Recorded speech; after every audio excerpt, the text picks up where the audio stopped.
बहुत बार जब आप जॉब ढूंढ रहे हो, बहुत बार ये सवाल आपके मन में आ सकता है कि मेरे लिए जॉब कौन सी सही है, या फिर आज हो सकता है आप एग्जिस्टिंग जॉब में हो और आपके मन में एक सवाल है कि यार मेरे लिए सही जॉब कौन सी है, क्या ये जॉब अच्छी है या ये जॉब अच्छी है। और इस वीडियो में मैं वही बात करने वाला हूँ कि ऐसे क्या फैक्टर्स है जिसकी वजह से आप देख सको कि ये जॉब मेरे लिए है या नहीं है। और सबसे पहले फैक्टर की मैं बात करना चाहूंगा वो है क्या वो जॉब आपके पैशन के अलाइनमेंट में है। उसके पहले आपको क्लैरिटी होनी चाहिए कि क्या आपको आपका पैशन पता है। अगर आपको आपका पैशन पता है और वो जॉब का जो रोल है वो आपके पैशन से कंबाइन होता है, वो कहीं ना कहीं वो मर्ज होता है, तो वो एक अच्छा सिग्नल है आपके लिए कि वो जॉब राइट है आपके लिए। बिकॉज आपका पैशन आप उस जॉब के रोल के अंदर डाल सकते हो और उससे जो आउटकम आएंगे वो बहुत बेहतरीन होंगे। बिकॉज कहीं ना कहीं जब आप पैशनेट हो उस काम को लेके आप अच्छे दिल से करोगे, और जब वो दिल से काम करोगे तो आपके अंदर कभी भी वो नहीं आएगा कि मैं 10 घंटे काम कर रहा हूँ या 12 घंटे काम कर रहा हूँ। ओके, तो that is the first factor.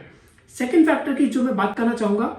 वो होता है कि जिस भी जॉब में आप हो, चाहे वो एग्जिस्टिंग जॉब है या आप जॉब में लगने वाले हो, क्या वो जॉब आपकी पर्सनल ग्रोथ का ध्यान रख रही है। अब पर्सनल ग्रोथ बहुत तरीकों से हो सकती है। कुछ तरीके हो सकते हैं जहाँ पे आपको हो सकता है आपकी कंपनी प्रोवाइड कर रही हो, कुछ अच्छी फैसिलिटीज प्रोवाइड कर रही हो, कुछ लर्निंग एवेन्यूज दे रही हो, या कुछ ऐसी फैसिलिटीज हो सकती है जो शायद दूसरे एम्प्लॉयर्स के पास आपने कभी देखी नहीं हो, बट ये लोग आपको प्रोवाइड करते हैं so that you can have better experience not only as an employ but as a person. और जब भी वो चीजें आपको मिलती है तो वो एक सिग्नल है कि वो आप एक अच्छी जॉब में हो, और जब भी आप एक अच्छी जॉब में हो आपकी पर्सनल ग्रोथ भी बहुत अच्छे से होने वाली है। और चीज जो मैं बात करने वाला हूँ सबसे इंपॉर्टेंट फैक्टर है कि वो क्या जॉब आपको इंस्पायर्ड रखती है। काफी टाइम ऐसा होता है कि आप जॉब तो कर रहे हैं, आपको पैसा मंथली आ रहा है, लेकिन आप अगर उसमें इंस्पायर्ड फील नहीं करोगे वो जॉब के अंदर कहीं ना कहीं अंदर खिंचते जाओगे और आपको कभी भी मजा नहीं आएगा। और एक टाइम आएगा जब वो जॉब छोड़ने चाहोगे, क्योंकि वो जॉब के अंदर आप कभी इंजॉय नहीं करते हो। इसके लिए मेक श्योर करो कि आप वो जॉब में इंस्पायर्ड हो या नहीं हो, और वो जवाब कोई और नहीं देगा, वो जवाब सिर्फ आप दे सकते हो।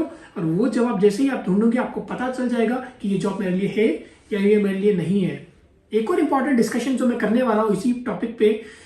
क्या वो जॉब आपको क्रिएटिव काम दे रही है या रोबोटिक काम दे रही है। वो काफी टाइम होता है जब अगर एग्जांपल आप सीए बैकग्राउंड या सीएस बैकग्राउंड से आते हो और आप सिर्फ एक्सेल के अंदर काम कर रहे हो, माइक्रोसॉफ्ट वर्ड में काम कर रहे हो without really applying your mind, और आप सिर्फ वही काम कर रहे हो जो एक फॉर्मूला बेस्ड है, या फिर इस तरह सा काम है जो आपको पता है कि ये मेरा स्टैंडर्ड ऑपरेटिंग प्रोसीजर है और मुझे यही फॉलो करना है, बट आप उसमें रियली अपना दिमाग अप्लाई नहीं कर रहे हो, अपनी क्रिएटिविटी अप्लाई नहीं कर रहे हो। कहीं ना कहीं अगर आप रोबोटिक काम कर रहे हो वो जॉब आपके लिए सही नहीं है। बिकॉज आप एक टाइम के बाद बहुत बोर हो जाओगे, और जब आप बोर हो जाओगे उस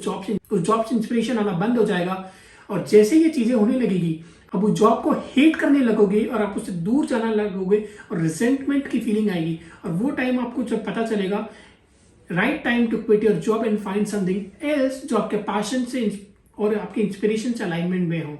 नेक्स्ट फैक्टर जो आपको देखना चाहिए, क्या मेरी जॉब मुझे अपना पर्सनल सफिशिएंट टाइम भी दे रही है। बिकॉज काफी जॉब्स में होता है स्पेशली इन इंडिया कि आपको वीकडेज पे तो काम करना ही होता है, बट वीकेंड्स के ऊपर भी काम करना पड़ता है, और सिर्फ 1 घंटा 2 घंटा 5 घंटा नहीं, हो सकता है 12 घंटे 13 घंटे 15 घंटे भी काम करना पड़े वीकडेज एंड वीकेंड्स पे। और जब ये continuous long period of time तक होता है तो कहीं ना कहीं आपकी पर्सनल टाइम अफेक्ट होने लगता है, और जैसे ही पर्सनल टाइम आपका अफेक्ट होगा आपकी पर्सनल ग्रोथ अफेक्ट होगी, बिकॉज आप और बाकी एवेन्यूज पे बाकी जगहों पे आप टाइम नहीं दे पाओगे। और जब भी वो चीज होगी आप कहीं ना कहीं अंदर से घुटने लगोगे, और जब भी वो फीलिंग आएगी आप वो जॉब में खुश नहीं रहोगे, और वो एक और सिग्नल है आपको देखने का कि ये जॉब मेरे लिए सही नहीं है।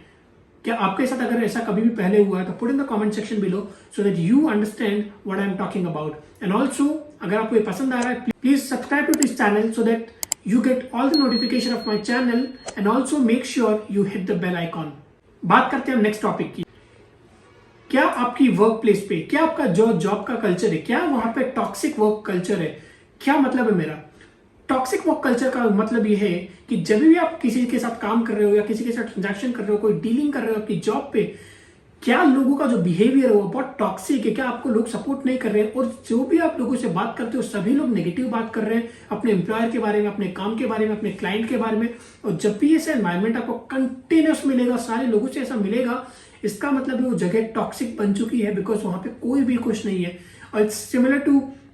स्टोरी जो हम बचपन में सुनते थे कि अगर एक भी सेब खराब होता है वो सारी चीजें को खराब कर देता है। तो अगर एक भी इंसान आपको वहां टॉक्सिक मिलता है तो धीरे धीरे वो सारा एनवायरनमेंट खराब होने लगेगा, अनलेस लीडरशिप बहुत अच्छी है और उसके ऊपर कुछ अच्छा एक्शन ले, वो सारा जब खराब हो जाएगा कहीं ना कहीं आपको टॉक्सिक फील होने लगेगा, और जैसे ही आपको टॉक्सिक फील हो रहा है वो आपको एक राइट सिग्नल है कि ये जॉब मेरे लिए नहीं है और मुझे इस जॉब से मूव आउट करना पड़ेगा और मे भी डिपार्टमेंट चेंज करना पड़ेगा जहां पे ऐसा टॉक्सिक कल्चर नहीं होता है।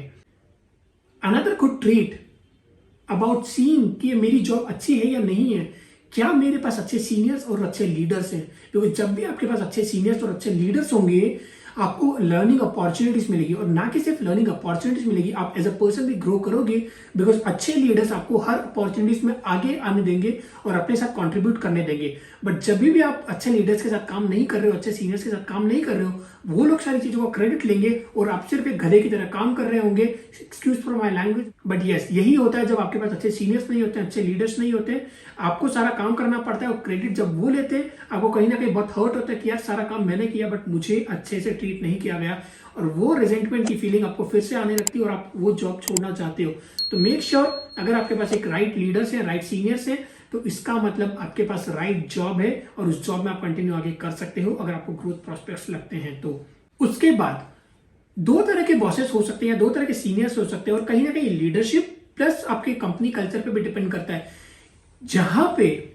आपके सजेशंस को एनकरेज किया जाता है वहां पे आपको काम करना चाहिए और वो जॉब पे आपके लिए सही है। बट बहुत सारी जगह ऐसा होती है जहां पे आपके पास डिसीजंस थोपे जाते हैं और आपको बता दिया जाता है कि ये हमारा डिसीजन है और तुम्हें फॉलो करना पड़ेगा। और जब भी ये चीजें होती है कहीं ना कहीं इनिशियली आप अग्री करोगे बिकॉज आपको लगता है ये वो बॉस है, वो हमारे सीनियर है, वो जो बोलेंगे करना पड़ेगा। बट एक टाइम के बाद आपको लगने लगता है कि they do not consider any of my decisions, और सारी चीजें उन्हीं के हिसाब से चलती है चाहे हम अग्री करें या ना करें। But as a good team leader, as a good team culture, as a good company policy,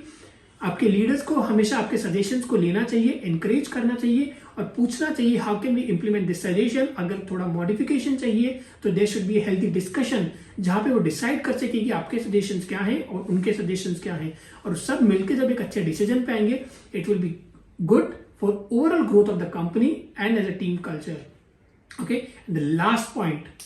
which is important to determine कि वो जॉब आपके लिए राइट है या नहीं है, ऐसी अपॉर्चुनिटीज आपको जॉब के अंदर मिल रही है चाहे फ्रंट एंड पे हो या बैक एंड पे हो, बट क्या आपको अपॉर्चुनिटीज मिल रही है to come in front at least in your organisation leadership. अगर आपके पास चॉइस है तो please try to come in front, not in the back end, because आप जब बैक एंड में रहोगे कहीं ना कहीं आपके काम को वैल्यू से रिलेट नहीं किया जाता है, और जब वो उतना वैल्यू से रिलेट नहीं किया जाता है वो रेवेन्यू का जो टारगेट्स होते हैं हमारे ऑर्गेनाइजेशन में उससे भी वो डायरेक्टली लिंक नहीं होता है। तो आप जब फ्रंट एंड में हो आपका काम हमेशा रेवेन्यू से लिंक किया जाएगा, और जब ये लिंकेज होता है आपके चांसेस होते हैं कि आपकी ग्रोथ अच्छी होगी। बट आप जब बैक एंड में हो आपका जो रिलेशन तो होता है, सभी को पता है कोरिलेशन है, वो इनडायरेक्ट कोरिलेशन होता है, और जो इनडायरेक्ट कोरिलेशन होता है वहां पे आपको बहुत मेहनत करनी पड़ती है to prove your worth, and वो वाली चीजें कितनी इंपैक्ट करती है रेवेन्यू में उसको डिटरमिन करने में बहुत टाइम लगता है। तो मेक श्योर अगर आपके पास अपॉर्चुनिटीज है आपके ऑर्गेनाइजेशन में तो make sure you go in front rather than sitting in the back and. तो ये सारी चीजें आपको इवैल्यूएट करनी पड़ेगी टू डिटरमिन कि हाँ मेरी जॉब अच्छी है या नहीं है। अगर आप ये डिटरमिन कर पाते हो और उसके बाद भी अगर आपको लगता है नहीं मेरे को कुछ और क्वेश्चन है, मेरी ऑर्गेनाइजेशन में कुछ और चीज हो रही है, मेरे लीडरशिप में कुछ और हो रहा है, और क्या मैं इस पर कैसे डिसाइड करूं कि ये जॉब अच्छी है या नहीं है, put in the comment section below ताकि मैं वो चीज एनालाइज कर पाऊं और आपको स्पेसिफिक वीडियो या किसी और तरह से मेरे कंटेंट के फॉर्म में रिप्लाई कर पाऊं, ताकि वो सिर्फ आपको ही नहीं बाकी और भी सारे लोगों को हेल्पफुल हो। Because remember you are born to thrive and it's your responsibility to take chance of the opportunity to ask question and get the answers from. All right, so thank you so much for watching this video and make sure you subscribe to the channel so that you get notified of all the videos that I release. Thank you so much for watching. Bye bye.